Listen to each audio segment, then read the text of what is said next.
অর্থাৎ নবী সাল্লাল্লাহু আলাইহি সাল্লামের সালাতের গুণাবলী, অর্থাৎ রাসূল সাল্লাল্লাহু আলাইহি সাল্লাম কিভাবে সালাত আদায় করেছেন এবং আমাদেরকে কিভাবে সালাত পড়ার জন্য নির্দেশ দিয়েছেন।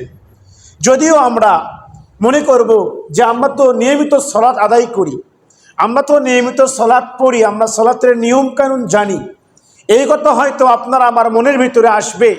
এখনও দেখা যাবে খুঁজলে যে 80 বছর হয়ে যাচ্ছে, 60 বছর হয়ে যাচ্ছে, তারপরেও ওই ব্যক্তি সঠিকভাবে রাসূলের দেখানো পদ্ধতিতে সালাত আদায় করতে পারছে না।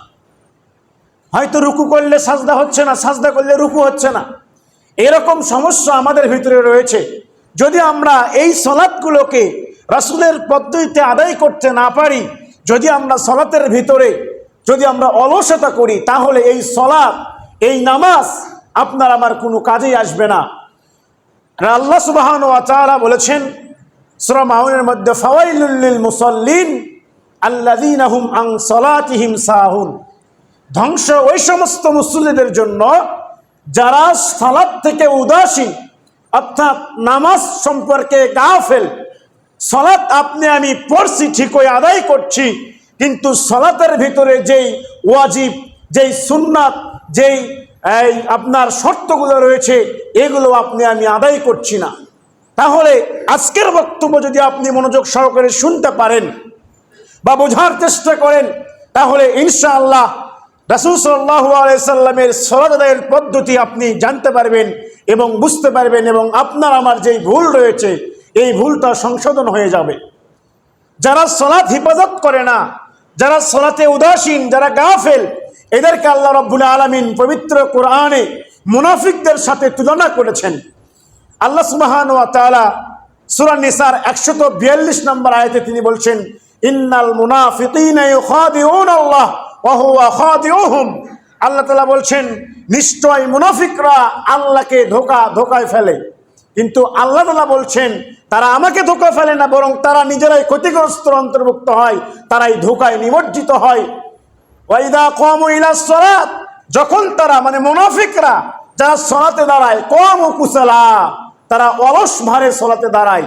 তার মানে সালাতের যেই রুকু সাজদা রয়েছে, সালাতের যেই নিয়ম নীতি রয়েছে, এই নিয়ম নীতিগুলোকে তারা সঠিকভাবে পালন করে না। এবং বলছেন যখন সালাতে দাঁড়ায়, এরপরে বলছেন ওয়ালা ইয়াযকুরুনাল্লাহ, তারা কোরআন তেলাওয়াত করে না ইল্লা কলিলা, তবে সালাতের মধ্যে কমই কোরআন তেলাওয়াত করে বা কমই আল্লাহকে স্মরণ করে। তাহলে আমরা বুঝতে পারলাম, যদি আপনার আমার সালাত যদিও আমরা আদায় করছি, এই সালাতটা যদি রাসূলের পদ্ধতিতে না হয়, যদি আপনার নামাজটা আল্লাহর নবীর দেখানো পদ্ধতিতে না হয়, তাহলে ওই সালাত আদায় করে আপনার আমার নাম মুনাফিকের খাতায় উঠবে। এটা আল্লাহ রাব্বুল আলামিন পবিত্র কোরআনে তিনি ঘোষণা করলেন, তিনি জানিয়ে দিলেন। তাহলে এইবার আপনাকে আমাকে বুঝতে হবে এবং জানতে হবে যে সালাত আদায়ের ক্ষেত্রে আপনাকে কি কাজগুলো করতে হবে। সালাত আদায় করতে হলে সালাতের সুন্নাত রয়েছে, সালাতের ওয়াজিব রয়েছে, সালাতের ফরজ রয়েছে, যেগুলো কিছু কিছু বিধান রয়েছে যেগুলো ছুটে গেলে আপনার আমার সালাত হবে না, সেটা ইচ্ছাকৃতভাবেই হোক বা অনিচ্ছাকৃতভাবেই হোক। তারই মধ্যে সালাতের শর্তসমূহ, সালাতের রুকনসমূহ, রুকন হচ্ছে 7টি রুকনে আমরা যেটা কোরআন এবং সুন্নাহ থেকে বুঝতে পারি। প্রথম সালাতের রুকন হচ্ছে আপনাকে কিয়াম করতে হবে, মানে দাঁড়িয়ে সালাত আদায় করতে হবে। এক্ষেত্রে যদি কোনো ব্যক্তি অসুস্থ হয়ে যায়, যদি কোনো ব্যক্তির মানে অসুস্থ হয়ে যায়, দাঁড়িয়ে সালাত আদায় করতে পারে না, সেক্ষেত্রে ভিন্ন নিয়ম। কিন্তু আপনি আমি সালাত আদায় করতে পারছি, শক্তি রয়েছে, মাঠে ঘাটে যেতে পারি, আমরা বাজারে যেতে পারি, কিন্তু মসজিদে আসার পরে আমরা সালাত দাঁড়িয়ে আদায় করতে পারি না। এরকম মুসল্লির সংখ্যা অনেক আমরা লক্ষ্য করলে দেখতে পাবো আমাদের মসজিদগুলোতে। 1 নম্বর হচ্ছে যেই রোকন মানে আপনার আমার সালাতের ভিত্তি, এইগুলো যদি ইচ্ছাকৃতভাবে বা অনিচ্ছাকৃতভাবে আমরা ছেড়ে দেই, তাহলে আবারও পুনরায় সালাত আদায় করতে হবে। 1 নম্বর কিয়াম করতে হবে। সম্মানিত উপস্থিতি, এরপর 2 নম্বর তাকবীরে তাহরিমা পাঠ করতে হবে। রাসূল সাল্লাল্লাহু আলাইহি সাল্লাম বলছেন সালাতের শুরু হচ্ছে তাকবীরে তাহরিমা দ্বারা এবং সালাতের শেষ হচ্ছে তাসলিম দ্বারা, সালাম দ্বারা। এরপরে 3 নম্বর যেই রুকুনটা হচ্ছে সালাতের, সেটি হচ্ছে সালাতের ভিতরে সূরা ফাতিহা পাঠ করতে হবে, যেই বিষয়গুলো নিয়ে পরবর্তীতে বিস্তৃত আলোচনা করবো ইনশাআল্লাহ। এর পরবর্তীতে 4 নম্বর এবং 5 নম্বর বিষয় হচ্ছে রুকু এবং সাজদা করতে হবে, এবং 6 নম্বর বিষয় সেটা হচ্ছে আপনাকে আমাকে সালাতের ভিতরে ধীরস্থিরতা অবলম্বন করতে হবে। আপনাকে ধীরস্থিরতার সঙ্গে সালাত আদায় করতে হবে। মুরগি যেমন রাস্তায় বা যেখানে পড়ে থাকে, কোনো কিছু থাকে, ঠোকর দিয়ে খায়, তাড়াতাড়ি ওঠে, এইভাবে যদি কোনো মুসল্লি সালাত আদায় করে তাহলে ওই ব্যক্তির সালাত আদায় হবে না। যদি আপনার সালাতে ধীরস্থিরতা না থাকে তাহলে সেই সালাত হবে না, রাসূল সাল্লাল্লাহু আলাইহি ওয়াসাল্লাম হাদিস দ্বারা প্রমাণিত। এরপরে 7 নম্বর যেই রুকুনটা হচ্ছে আপনাকে শেষ বৈঠক করতে হবে। এই 7টির মধ্যে যদি কোনো একটি ইচ্ছাকৃত হোক বা অনিচ্ছাকৃতভাবে হোক যদি ছুটে যায় তাহলে আপনার আমার সালাতটা সম্পূর্ণ বাতিল হয়ে যাবে, এবং আপনাকে আমাকে পরিপূর্ণ আকারে আবারও শুরু থেকে এই সালাতগুলো আদায় করতে হবে। সম্মানিত উপস্থিতির পরে দেখুন, রাসূল সাল্লাল্লাহু আলাইহি ওয়াসাল্লামের সাহাবী, বিখ্যাত সাহাবী আবু হুরায়রা রাদিয়াল্লাহু আনহু তিনি বর্ণনা করছেন, আন্না রাসূলুল্লাহ সাল্লাল্লাহু আলাইহি ওয়াসাল্লাম, নিশ্চয় রাসূল সাল্লাল্লাহু আলাইহি ওয়াসাল্লাম দাখালাল মসজিদা, একদা একদিন আল্লাহর নবী মসজিদে প্রবেশ করলেন। এরপরে ফাদাখালা রাজুলুন, এর সঙ্গে সঙ্গে একজন ব্যক্তিও আল্লাহর নবীর সঙ্গে মসজিদে প্রবেশ করলেন। ফাসাল্লামা, সে মসজিদে প্রবেশ করার পরে সালাত আদায় করলেন। সালাত আদায় করার পরে আল্লাহ নবীকে সালাম দিলেন, তিনি তার সালামের উত্তর দিলেন। উত্তর দেওয়ার পরে বলছেন, ইরজি ফাসাল্লি ফাইন্নাকা লাম তুসাল্লি, সে আল্লাহ নবী তাকে বলছেন তুমি ফিরে যাও, তুমি সালাত আদায় করোনি, তুমি আবার সালাত আদায় করো। এরপরে সে ব্যক্তি আবার সালাত আদায় করলেন। আদায় করার পরে আবারও এসে আল্লাহ নবীকে সালাম দিলেন। আবার আল্লাহ নবী বলছেন, ইরজি ফাসাল্লি ফাইন্নাকা লাম তুসাল্লি, তুমি সালাত আদায় করো নাই, তুমি আবার সালাত আদায় করো। অথচ ব্যক্তি 2 বার সালাত আদায় করেছে। এরপরে আরেকবার 3 বার সালাত আদায় করার পরে যখন আল্লাহ নবী ব্যক্তিকে বলল যে ইরজি ফাসাল্লি ফাইন্নাকা লাম তুসাল্লি, তুমি ফিরে যাও, সালাত আদায় করো, তখন তিনি বলছেন, ওয়াল্লাযী বাসাকা বিল হক, হে আল্লাহর নবী, আপনাকে যিনি সত্য সহকারে এই পৃথিবীতে প্রেরণ করেছেন, আমি তার কসম করে আপনাকে বলছি, মা উহসিনু, আমি এর থেকে ভালো করে সালাত আদায় করতে জানি না, আমি এর থেকে ভালো করে নামাজ পড়তে পারি না, ফাআল্লিমনি, আপনি আমাকে সালাত শিক্ষা দিন। তাহলে আল্লাহর নবীর সামনে 3 বার সালাত আদায় করার পরেও সালাত আদায় করছে, এরপরেও আল্লাহর নবী বলছেন তুমি সালাত আদায় করোনি। এই জন্য ওই ব্যক্তি বলছে, হে আল্লাহর নবী, আপনাকে যে সত্য সহকারে প্রেরণ করেছেন তার কসম করে বলছি, আমি এর থেকে ভালো করে সালাত পড়তে জানি না, অতএব আপনি আমাকে সালাত শিক্ষা দিন। এই হাদিস থেকে কয়েকটি বিষয় আপনার সামনে উপস্থাপন করতে হয়। তার মধ্যে উল্লেখযোগ্য বিষয় এখানে লক্ষ্য করুন, আল্লাহর নবীর সাহাবীদেরকে নবী বলছেন সালাত তুমি পড়ো নাই, সালাত তোমার হয় নাই। তখন তিনি বলছেন, আপনি তাহলে আমাকে সালাত শিক্ষা দিন, সালাত শিখিয়ে দিন। কত সুন্দর ভাষায় বলছে। আর এখনকার সমাজের লোকজনকে যদি বলা হয় তোমার সালাত তো এভাবে হলো না, তোমার সালাত তো ভুল হয়েছে, তখন সে বলবে তুমি বেশি জানো, তোমার থেকে আমি হুজুরকে শুনেছি, হুজুর এই হয় বলেছে, এই বললেই হবে। এই যে এইরকম একটা অহংকারী স্বভাব আমাদের মতো চলে এসেছে। সাহাবীরা যদি ভুল করতো তাহলে বলতো, তাহলে আমাকে সঠিকটা শিখিয়ে দিন। আপনাকে আমাকে এই মন মানসিকতা পরিবর্তন করতে হবে। আপনার আমার সালাতে ভুল হতে পারে, আপনার আমার কাজে ভুল হতে পারে। যদি কোনো ব্যক্তি আপনার ভুল ধরে সংশোধন করার জন্য, তাহলে আপনাকে খুশি মনে সেটা মেনে নিতে হবে। এরকম মন মানসিকতা আপনার থাকতে হবে। এই হাদিস থেকে আমরা এটা বুঝতে পারছি। সম্মানিত উপস্থিতি, এবারে আল্লাহ রাসূল সাল্লাল্লাহু আলাইহি ওয়াসাল্লাম তিনি বলছেন, সল্লু কামা রাআইতুমুনি উসাল্লি, তোমরা সেইভাবে সালাত আদায় করো যেভাবে আমি নবীকে সালাত আদায় করতে তোমরা দেখেছো। এই হাদিসের ব্যাখ্যায় বা এই হাদিস নিয়ে যখন আমরা উপস্থাপন করি তখন অনেক মানুষ তারা প্রশ্ন করে, অনেক আলেম প্রশ্ন করে। কি প্রশ্ন করে? আল্লাহ নবী বলছেন সল্লু কামা রাআইতুমুনি উসাল্লি, তোমরা যেভাবে আমাকে সালাত পড়তে দেখেছো সেই আদায় করো। তাহলে হুজুরের প্রশ্ন কি জানেন? হুজুর বলতেছে তোমাকে যে বলছে ওইভাবে তুমি কি নবীকে সালাত পড়তে দেখেছো? তাহলে আমরা কি কেউ নবীকে সালাত পড়তে দেখেছি? আমরা কেউ নবীকে সালাত পড়তে দেখি নাই। তার প্রশ্ন এই জায়গায় বেকুবের মতন প্রশ্ন করছে, তোমরা নবীকে সালাত পড়তে দেখো নাই, তাহলে এই কথা কেন বলো? নবীর সালাতটা তো আমরা কোরআন এবং সুন্নাহর মাধ্যমে পেয়েছি। আমরা তো নবীর সালাতকে কোনো স্বপ্নের মাধ্যমে পাই নাই, আমরা নবীর সালাতকে কোরআন এবং হাদিস থেকে পেয়েছি। তাহলে আপনার আমার সালাত সম্পর্কে আলোচনা করতে গেলে আপনার আমার মনের ভিতরে যুক্তি তর্ক কেন আসে? যেখানে স্পষ্ট হাদিস দ্বারা প্রমাণিত, যেখানে হাদিস দ্বারা স্পষ্টভাবে প্রমাণিত, সেই হাদিসটাকে মানতে আপনার সমস্যা কোথায়? যদি কোনো বিষয় নিয়ে প্রশ্ন করা হয়, সালাতের বিষয়ে কিছু কিছু আলেম ওলামা রয়েছে, তারা বিভিন্ন যুক্তি দেয়।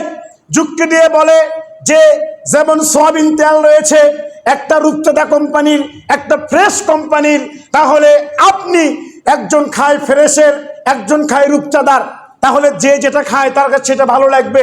তার মানে সে যুক্তি দিচ্ছে, ওই হুজুর যুক্তি দিচ্ছে যে এই যে এই বিষয়গুলোতে ইখতিলাফ রয়েছে, আর ইখতিলাফের পেছনে দলিল রয়েছে, দলিলটা যদি জয়ীফ হয়, দুর্বল হয়, যেটা পালন করা বৈধ নয়, সেই দলিল হয়, তাহলে সেটা কখনো মানা যাবে না। তাহলে আসুন আমরা শুরু করি সালাত আদায়ের পদ্ধতি। প্রথমে সালাত আদায় করতে হলে আপনাকে আমাকে নিয়ত করতে হবে। প্রথমে পবিত্রতা অর্জন করে ওযু করে এর পরবর্তীতে এসে সালাতে যখন আমি দাঁড়াবো, তার পূর্বে নিয়ত করতে হবে, সংকল্প করতে হবে। বুখারীর প্রথম হাদিস থেকে আমরা বুঝতে পারি, মিশকাতের প্রথম হাদিস থেকে আমরা বুঝতে পারি, ইন্নামাল আমালু বিন্নিয়াত, যে প্রত্যেকটা কাজ নিয়তের উপর নির্ভরশীল। তাহলে আমরা বুঝতে পারলাম নিয়ত করতে হবে। তাহলে সালাতের নিয়ত করব, এই নিয়তটাকে আপনাকে মুখে উচ্চারণ করতে হবে।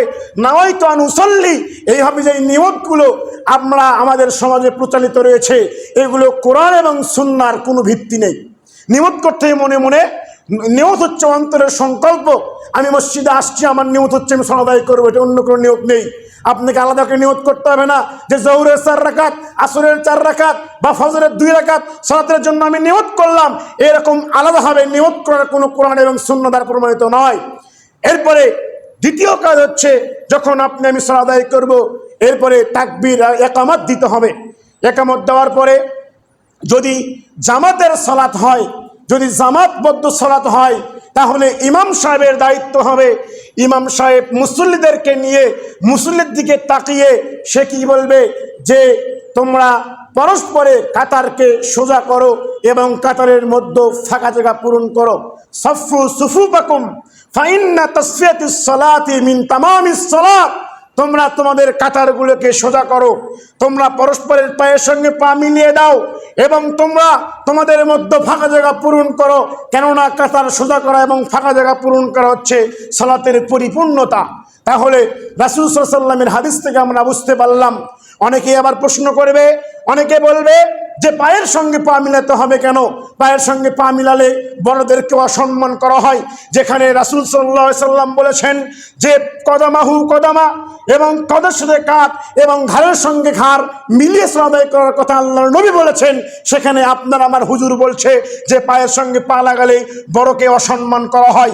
আল্লাহর নবী অসম্মান বুঝলেন না, আল্লাহর নবী সম্মান বুঝলেন না, আর আপনার হুজুর, আপনার আলেম সম্মানের খুব বেশি বুঝে গিয়েছে। অতএব আল্লাহর নবীর হাদিস দ্বারা প্রমাণিত পায়ের সঙ্গে পা, কাঁধের সঙ্গে কাঁধ লাগিয়ে, পায়ের গোড়ার সঙ্গে গোড়া লাগিয়ে সালাত আদায় করতে হবে। পায়ের টাকনুর সঙ্গে টাকনু মিল করে সালাত আদায় করতে হবে। কিন্তু আর একটা আমাদের ভুল রয়েছে, সেটা কি? সেটা হচ্ছে আমরা পায়ের যেই এই বৃদ্ধ এই কানি আঙ্গুলি রয়েছে, এই কানি আঙ্গুলি লাগিয়ে সালাত আদায় করি। এটা হাদিস দ্বারা প্রমাণিত না। হাদিস দ্বারা প্রমাণিত হচ্ছে পায়ের গোড়ার সঙ্গে গোড়া মিল করা। আপনার আমার প্রত্যেকের পা এই সবার সঙ্গে মিলিত থাকবে, এটা রাসূলুল্লাহ সাল্লাল্লাহু আলাইহি ওয়াসাল্লামের হাদিস। এরপরে আম্মা জান আয়েশা রাদিয়াল্লাহু তাআলা আনহা তিনি একটা হাদিস বর্ণনা করছেন, যে হাদিসটা তবরানীতে উল্লেখ করা হয়েছে। আয়েশা রাদিয়াল্লাহু আনহা বলছেন,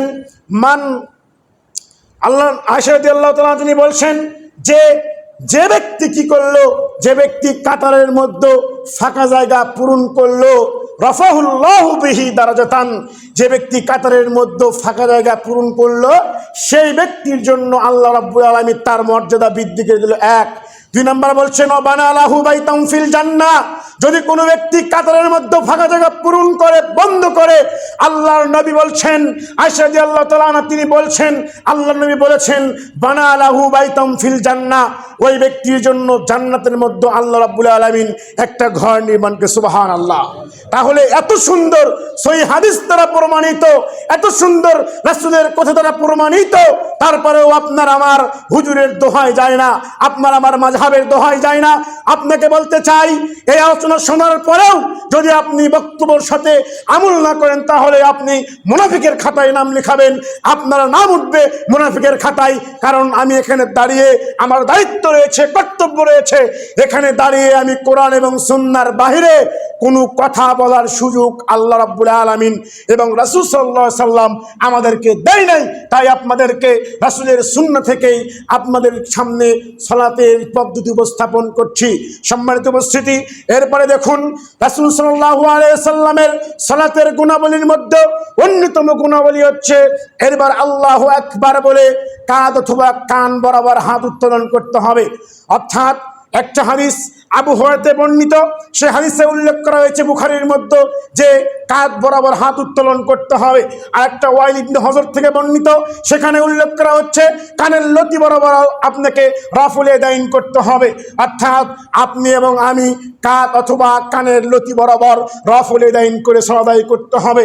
গন্তব্য বিষয় হচ্ছে আমরা অনেকেই কানের সঙ্গে কান ধরে কান নিয়ে সালাত আদায় হবে, বুকে হাত বাঁধি বা যেখানে হাত বাঁধি, এটা রাসূল সাল্লাল্লাহু আলাইহি ওয়াসাল্লামের সুন্নাহ দ্বারা প্রমাণিত নয়। এক জায়গায় রয়েছে মানকিবাইহি মানে কাঁধ বরাবর, আরেক জায়গায় রয়েছে উজনাইহি, উজনুন মানে কান, মানকিব মানে কাঁধ। তাহলে কাঁধ অথবা কান এই দুইটার একটাতে আপনাকে আমল করতে হবে, কানের উপরে যাবে না এবং কানের নিচেও আসবে না, কানের লতি বরাবর অথবা কাঁধ বরাবর, এটা রাসূল সাল্লাল্লাহু আলাইহি ওয়াসাল্লামের সুন্নাহ দ্বারা প্রমাণিত। সম্মানিত উপস্থিতি, এরপরে রাফুল ইয়াদাইন বিষয়ে, বাবু রাফুল ইয়াদাইন, এই রাফুল ইয়াদাইন নিয়ে আমাদের সমাজে আমি যখন মাযহাবী মাদ্রাসায় লেখাপড়া করেছিলাম, তখন সেখানে একজন আলেম, বড় আলেম, নাম বললাম না, সে বলছিল যে আমাদের আহলুল হাদিস ভাইয়েরা যারা সালাত আদায় করে তারা রাফুল ইয়াদাইন করে, কিন্তু আমরা এই কথা শুনে এসেছি অনেক দিন থেকে বিভিন্ন হুজুর আলেমের কাছ থেকে যে তারা রাফুল ইয়াদাইন এই জন্য করছে রাসূলের যুগে, কেন যে তারা বগলের নিচে মূর্তি নিয়ে সালাত আদায় করত। তিনি বলছেন এই কথা শুধু হুজুরের মুখেই শুনেছি, কোনোদিন আমি কোনো কিতাবের ভিতরে খুঁজে পাই নাই। এটা ওই আলেম বলছে, ওই হুজুর বলছে যে এরকম কোনো কিছু আমি কোনো কিতাবে পাই নাই, শুধু মুখে মুখে শুনেছি। সম্মানিত উপস্থিতি, রাসূল সাল্লাল্লাহু আলাইহি ওয়াসাল্লাম এর সাহাবী আব্দুল্লাহ ইবনে ওমর রাদিয়াল্লাহু তাআলা আনহু তিনি বলছেন বা তিনার কথা হচ্ছে, যদি কোনো ব্যক্তিকে সালাতে রাফুল ইয়াদাইন না করত, তাহলে ওই ব্যক্তিকে পাথর নিক্ষেপ করার কথা বলা হয়েছে।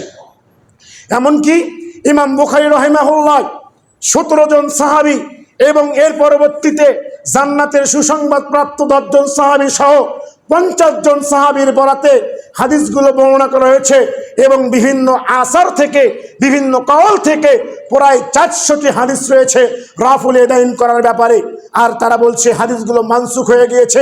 ইমাম বুখারী রাহিমাহুল্লাহ জুজুস রাফুল ইয়াদাইন নামে আলাদা করে একটা কিতাব রচনা করে গিয়েছেন, যেই কিতাবটা আমাদের দেশেও এখনো বর্তমানে পাওয়া যায়, যার নাম হচ্ছে জুজুস রাফুল ইয়াদাইন। রাফুল ইয়াদাইনের বিধান নিয়ে সেখানে তিনি 70টার বেশি হাদিস একত্রিত করেছেন। সম্মানিত উপস্থিতি, এরপরে বলছিলাম রাফুল ইয়াদাইন শেষ, এরপরে হাত আমরা কিভাবে বাঁধবো।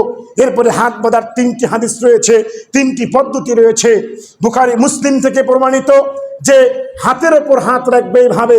এরপরে বুখারী থেকে প্রমাণিত জিরা আর জেরা, আর নাসাই থেকে প্রমাণিত যে এখানে রাখবে। এবং মুসলিম শরীফে হাদিস এই বাব অধ্যায় বেড়েছে।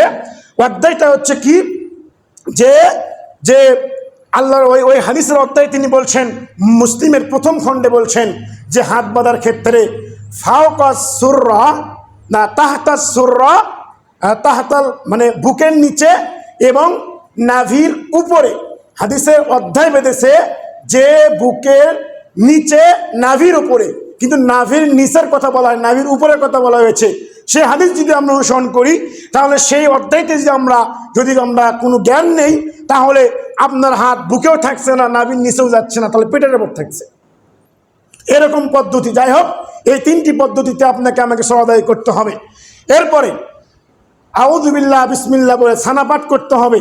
ছানার পরে আউযু বিল্লাহ বিসমিল্লাহ সহ সূরা ফাতিহা পাঠ করতে হবে।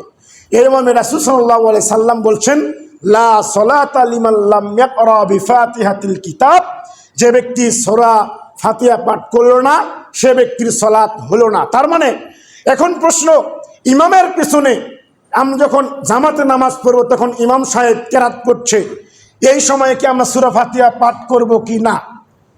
বিভিন্ন হাদিস দ্বারা প্রমাণিত যে আল্লাহর নবীর পিছনে সাহাবীরা সূরা ফাতিহা ইমামের পিছনে পড়েছেন। আবু হুরায়রা রাদিয়াল্লাহু আনহু তিনি বলছেন, মুসলিম শরীফে হাদিস উল্লেখ করা হয়েছে প্রথম খণ্ডের ভিতরে, সেখানে বলা হচ্ছে কি যে রাসূল সাল্লাল্লাহু আলাইহি ওয়াসাল্লামকে জিজ্ঞাসা করা হলো যে বলছে যে তোমরা আমার পিছনে কে কে কেরাত পাঠ করছিলা, মানে কেরাত শোনা যাচ্ছিল, এমতো অবস্থায় রাসূলের সমস্যা ছিল, মানে কেরাত সূরা ফাতিহার পরেও যেই সূরাগুলো রয়েছে এগুলো পাঠ করতেছিল। তখন তিনি বললেন, আবু হুরায়রা জিজ্ঞেস করলেন যে আল্লাহর নবী আমরা কি সূরা ফাতিহাও পাঠ করবো না?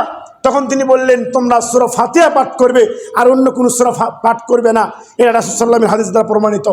এরপরে সূরা ফাতিহা শেষে আপনাকে আমাকে যে আমিন বলতে হবে, এই আমিন শব্দ জোরে না আস্তে, এটা নিয়েও আমাদের সমাজে বিভিন্ন ইখতিলাফ রয়েছে, বিভিন্ন কথাবার্তা। তবে সেই হাদিস থেকে আমরা বুঝতে পারি যে আল্লাহর নবী সাল্লাল্লাহু আলাইহি ওয়াসাল্লাম কেউ কেউ ফতোয়া দেয় যে জোরে বললেও সমস্যা নেই, আস্তে বললেও সমস্যা নেই, এরকম ফতোয়া দেয়। আমরা ওটা বলছি না, আমরা বলছি আল্লাহর নবী বলছেন যে মাদ্দা সাউতু, মানে যখন আমিন বলল এই সময় তার কণ্ঠটা উঁচু হলো, মানে জোরে আমিন বললেন। এরপরে আবার বলছেন যে যখন ইমাম আমিন বলে তোমরা তখন আমিন বলো, কেননা যদি কোনো ব্যক্তির আমিনটা ফেরেশতার আমিনের সঙ্গে মিলে যায় তাহলে তার গুনাহ মাফ করে। সুবহানাল্লাহ। সম্মানিত উপস্থিতি, এরপরে দেখুন সূরা ফাতিহা শেষ করলাম, আমিন বলা শেষ করলাম, এরপরে এসে একটা অন্য সূরা আপনাকে এর সঙ্গে যোগ করতে হবে, যোগ করে যেখান থেকে সহজ সেখান থেকে পড়তে হবে। এরপরে সূরা পড়া শেষ, এখন আপনাকে রুকুতে যেতে হবে। এই রুকুটা অত্যন্ত গুরুত্বপূর্ণ একটি কাজ। সালাত গ্রহণযোগ্য হওয়ার এবং না হওয়ার মধ্যে রুকু হচ্ছে গুরুত্বপূর্ণ একটি কাজ, যেই রুকুতে আমরা অনেক ভুল করে থাকি। রুকুতে যাওয়ার শুরুতে আল্লাহু আকবার বলে কাঁধ অথবা কান বরাবর হাত উঠিয়ে রাফুল ইয়াদাইন করে আপনাকে রুকু দিতে হবে। রুকুতে যাওয়ার পরে আপনার আমার যেই দুই হাত রয়েছে এই দুই হাতটা হাঁটুতে শক্তভাবে ধরে এই হাতটাকে সোজা রাখতে হবে, এক। দুই নাম্বার, আপনার পিঠ এবং মাথা, আমার পিঠ এবং মাথা সোজা রাখতে হবে। সাহাবেরা কেউ কেউ বলছেন যে এমনভাবে পিঠ এবং মাথা রাখা হতো যদি সেখানে কোনো মানে পানি ভর্তি কলস রাখা হতো তাহলে সেই কলসটা পড়ে যেত না, এমনভাবে স্ট্রেট সোজা। কিন্তু আমরা দেখতে পাই কারো পিঠ উঁচু হয়েছে, আবার কারো দেখি মাথা নিচু হয়েছে, তা পিঠ হলে মাথা নিচু, মাথা নিচু হলে পিঠ উঁচু। এরকমভাবে সালাত আদায় করলে রাসূলের দেখানো পদ্ধতিতে, সুন্নতি পদ্ধতিতে সালাত আদায় করা সম্ভব নয়। আপনাকে রুকু করতে হলে আপনার দু হাতকে হাঁটুতে শক্ত করে ধরতে হবে এবং দুই হাতকে সোজা রাখতে হবে, রড যেমন সোজা রাখে এমন সোজা রাখতে হবে, এবং পিঠ এবং মাথা বরাবর রাখতে হবে, সমান রাখতে হবে। এর পরবর্তীতে রুকুতে আপনাকে দোয়া পাঠ করতে হবে। এই দোয়া পাঠ করার ক্ষেত্রে আমরা বিভিন্ন দোয়া পড়ে থাকি। এই দোয়ার পরে বিভিন্ন দোয়াই কোরআন এবং সুন্নাহতে প্রমাণিত হয়। সুবহান রাব্বিল আযীম, সুবহান রাব্বিল আযীম, এরকমভাবে যেই দোয়াগুলো পড়া হয়। এরপরে আরও সুবহুন কুদ্দুসুন রব্বুল মালাইকাতুর রূহ, এই বিভিন্ন দোয়া রয়েছে যেগুলো আপনারা পড়তে পারেন। এটা আপনার সালাতে দীর্ঘতার উপরে করে আপনি আদায় করতে পারেন। এরপরে রুকু থেকে ওঠার পরে আবারও আপনাকে রাফুল ইয়াদাইন করতে হবে এবং আপনাকে সামি আল্লাহু লিমান হামিদা, এটা ইমামের পিছনে থাকলে পড়তে হবে কিনা। কেউ বলেছেন যে ইমামের পিছনে থাকলেও মুসল্লিকে পড়া এটা মুস্তাহাব, ভালো কাজ। তো সম্মানিত উপস্থিতি, এরপরে আপনি রব্বানা ওয়ালাকাল হামদ এই দোয়া পড়তে পারবেন। এর পরবর্তীতে এখন আপনাকে আমাকে কি করতে হবে? সিজদায় যেতে হবে। এটা অত্যন্ত গুরুত্বপূর্ণ একটি রকম। তো এখানে আমরা আগে হাত না আগে হাঁটু, এটা নিয়ে হাদিস রয়েছে। আগে হাঁটু যাবে এই পক্ষে হাদিস রয়েছে, কিন্তু সে হাদিসটা হচ্ছে জয়ীফ, যেটা তিরমিজির ব্যাখ্যা তুহফাতুল আহওয়াজের 2য় খণ্ডে উল্লেখ করা হয়েছে যে আগে হাঁটু যাবে পরে হাত যাবে, এটা নিয়ে। আর বুখারীতে রাসূল সাল্লাল্লাহু আলাইহি সাল্লামতে বর্ণিত রয়েছে যে ইজা সাজাদা ফাইদা সাজাদা ইয়াদাইহি, মানে যখন সিজদা করতেন তখন হাত দিতেন। এই বুখারী হাদিস থেকে আমরা এটা বুঝতে পারি। আর যেটা দিয়ে আমরা আগে হাঁটু দিব, এটা হচ্ছে হাদিসটা দুর্বল এবং জয়ীফ, মানে দুর্বল জয়ীফ হাদিস।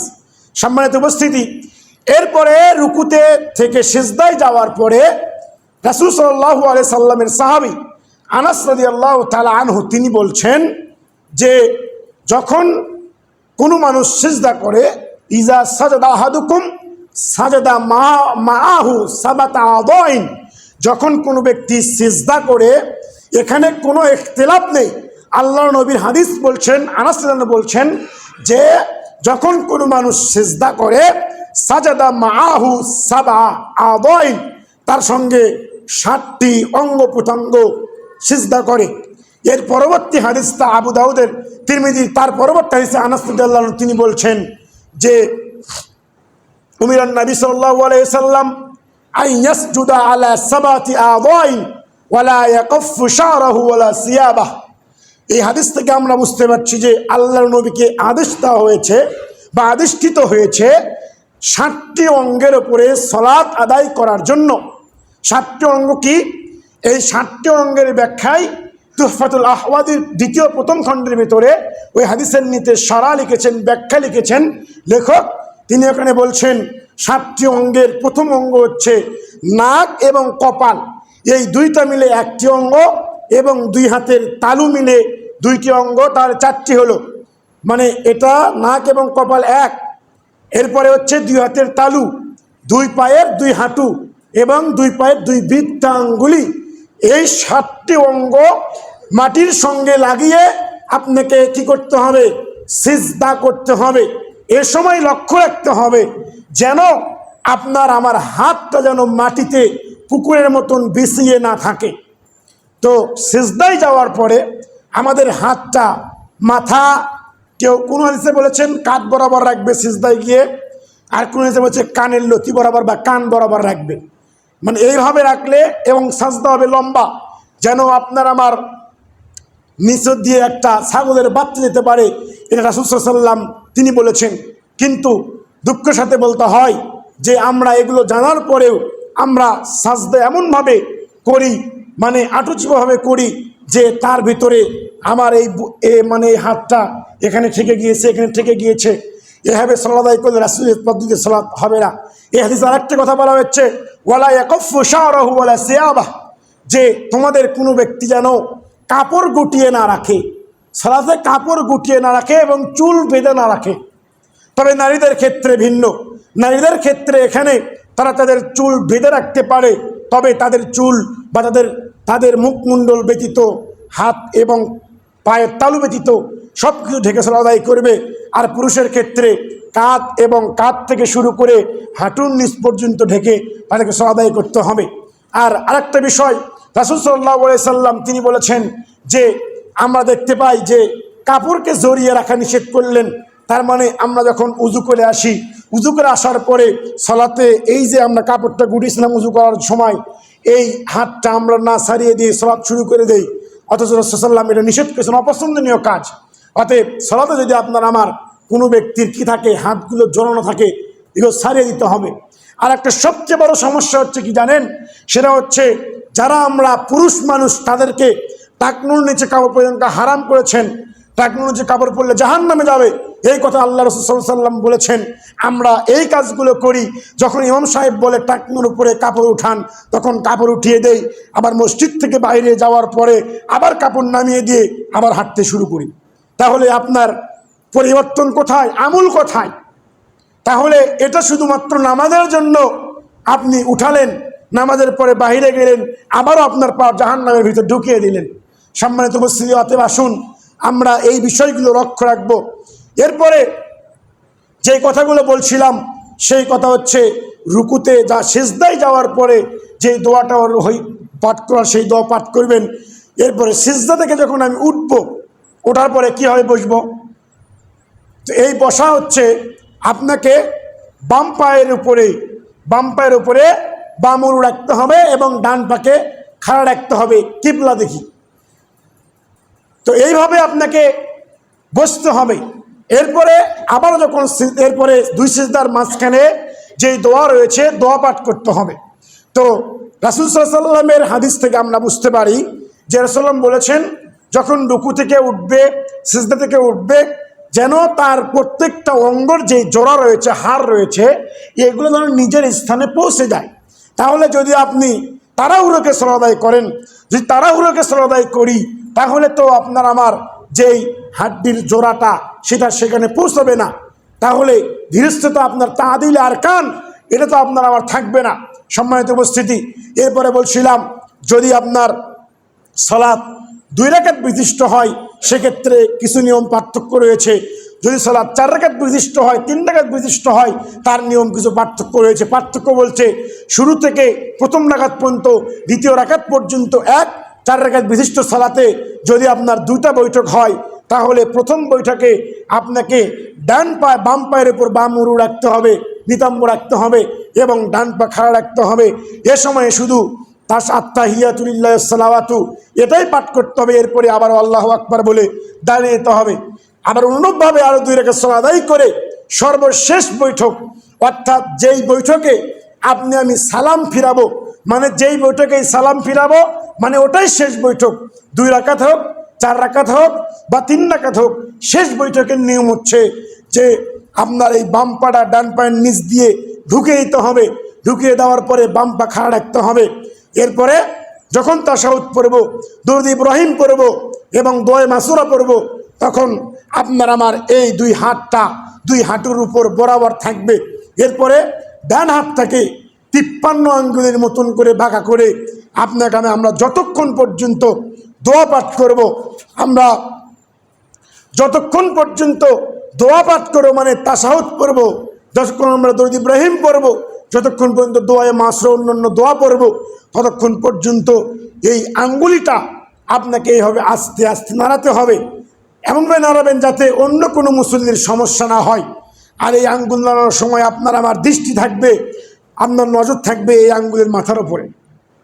কিন্তু আজকে আমাদের সমাজের অবস্থা যে অনেক সময় আমরা দেখতে পাই শুধুমাত্র যখন নবীর নাম আসে তখন হাত উঠায় এবং যখন আর একটা দোয়া আসে তখন হাতটা নামায়।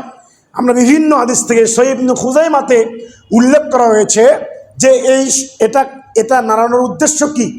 এর উদ্দেশ্য হচ্ছে আল্লাহ নবী বলছেন এটা দিয়ে শয়তানকে আঘাত করা হয়, শয়তানকে আঘাত করা হয়। তো 53 আঙ্গুলের মতন করে আপনাকে আস্তে আস্তে নাড়াতে হবে। এটা হচ্ছে রাসূল সাল্লাল্লাহু আলাইহি ওয়াসাল্লামের সুন্নতি পদ্ধতি। এর পরবর্তীতে ডান দিকে এবং বাম দিকে সালাম ফিরাতে হবে। এইভাবেই সালাত আপনাকে শেষ করতে হবে।